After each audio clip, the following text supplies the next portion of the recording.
A local woman who survived Auschwitz, as well as disease, death marches, and slave labor, shares her story about being a Holocaust survivor. Tuesday will mark 70 years since the Auschwitz concentration camp was liberated. San Diego 6 reporter Carlos Delgado joins us live from the newsroom with this incredible story of a woman who was there. Well, Derek and Brooke, there will be about 300 Holocaust survivors at that ceremony from all over the world, including some of those that live right here in San Diego that will be attending that event that marks the 70th anniversary that the Soviet Red Army liberated the most notorious of the German death camps. Even though I was told every day, you're never going to get out of here alive. The only way you get out of here is as a corpse. Almost 7 decades later, Edith Eva Eger still remembers being in the Auschwitz concentration camp. I had my 17th birthday in Auschwitz. In Hitler's death camps, Eger witnessed the worst of humanity. Now 70 years later, she's looking at the brighter side of life.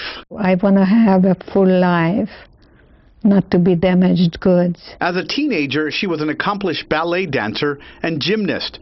When Hungarian Nazis rounded her entire family because they were Jews, they headed by train to the Auschwitz concentration camp in Poland. My mom held me in the carol car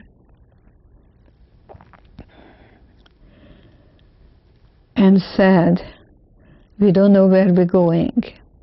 We don't know what's going to happen. Just remember, no one can take away from you what you put here in your own mind." Eger says her mother and father were immediately ordered into the gas chamber by Dr. Joseph Mengele, a camp medical officer who became known as the Angel of Death.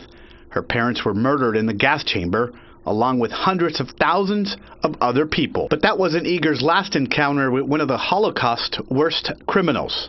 So Dr. Mengele came to the barracks and wanted to be entertained. She was asked to dance for the man she says murdered her parents. Eger married another Jewish survivor of the war a year later after being rescued by U.S. soldiers, and soon after the young family arrived in the U.S., she later became a clinical psychologist. Now at 87 years old and living in La Jolla, she's specializing in the treatment of post-traumatic stress disorders. And Eger uses her own traumatic experience to help other people right here in San Diego. Live in the newsroom tonight, Carlos Delgado, San Diego 6 News.